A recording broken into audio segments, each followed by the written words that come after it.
Hello po, kamusta po kayo?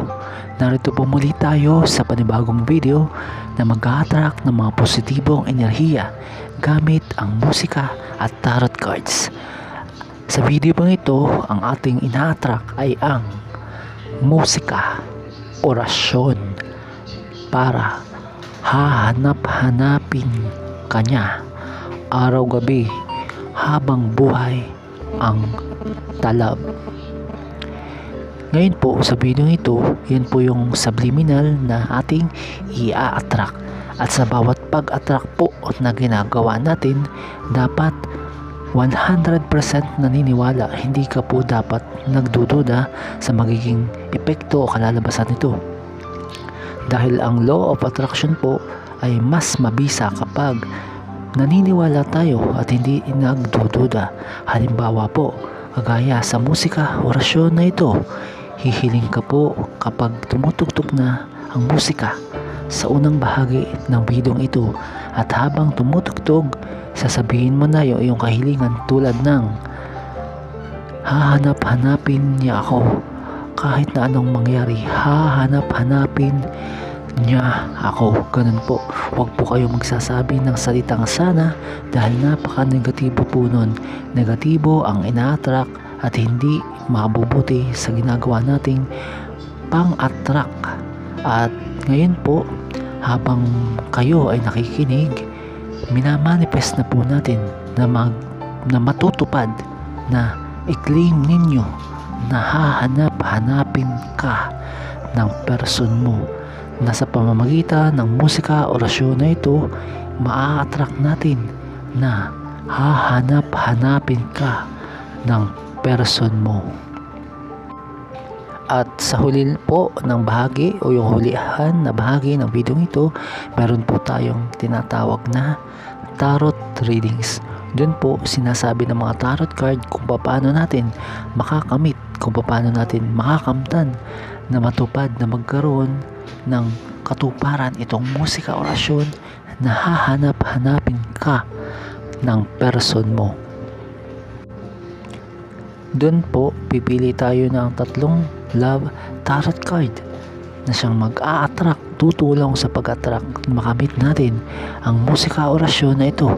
Yun nga po palang subliminal, yun po yung mga salita na nakasulat sa puting papel na nakikita ninyo. Habang tumutugtog po ito ang musika, humiling ka na po. Napakabisa po nito. Kailangan lamang po ng iyong 100% na paniniwala. At syempre po kasama ang panalangin sa makapangyarihang nasa itaas. At higit sa lahat, huwag niyo po itong gagamitin sa mga hindi magandang bagay dahil mas triple pa po ang hindi magandang bagay na babalik sa inyo. Disclaimer lamang po, ang video pong ito ay para sa mga taong gustong matuto ng ganitong pamamaraan at naniniwala sa ganitong pamamaraan. Napakabisa po ng musika orasyon na ito. Kailangan lang po kayo ay maniniwala at hindi mapapagod sa pagpapatugtog sa paniniwala sa pakikinig ng musika orasyon na nasa channel na ito. Maraming salamat po.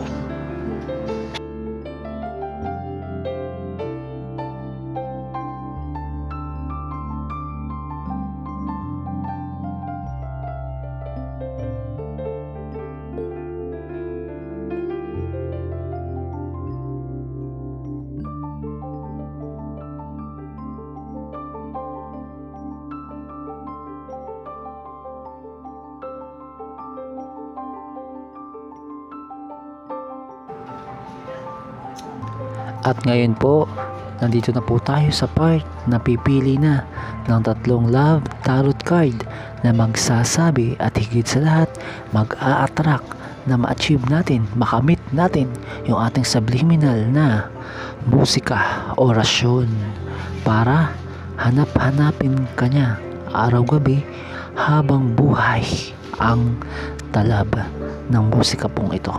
At dito po sa part na ito ng video ito, may tatlong tarot card na magsasabi kung paano ninyo makakamit na hanap-hanapin ka ng person mo.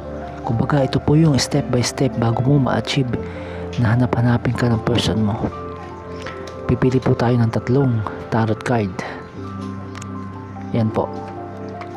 At sa unang tarot card, ito ang 5 of Wands. It symbolizes po o sinasabi nito ay gain, makakamit. At sa pangalawang love tarot cards, ito po ay 8 of Wands. Ibig sabihin, great hope, napakalakas sa pag-asa. At ang pangatlo po ay 9 of Wands. Ibig sabihin po nito ay ang lamang ka sa kaaway. Ayan po, malinaw na sinasabi ng ating mga tarot cards na yung ating minimithi na makamit na musika orasyon na hahanap-hanapin ka ng person mo ay matutupad dahil sabi po ng unang tarot card, gain o makakamit. At sabi naman po ng pangalawang tarot card, great hope, malakas na pag-asa, napakalakas ng pag-asa. At sa pangatlong tarot card, ito po ay ang 9 of Wands. Sinasabi po nito na lamang ka sa kaaway. Yung kaaway po, ibig sabihin hindi mismo kaaway mo.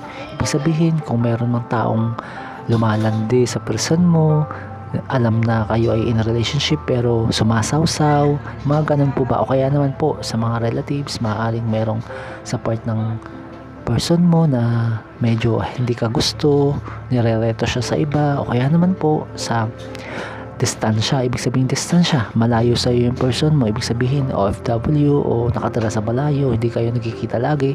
Meron pong mga balakid para hindi kanya hanap-hanapin. At dun po sa mga ganong style na balakid, pwede mo pong gamitin ang musika orasyon na ito na mag-attract para hanap-hanapin kanya. Yun din po ang sinasabi ng mga tarot cards na makakamit mo po na hanap-hanapin kanya once na pinatugtog mo ito, humiling ka sa musika na ito.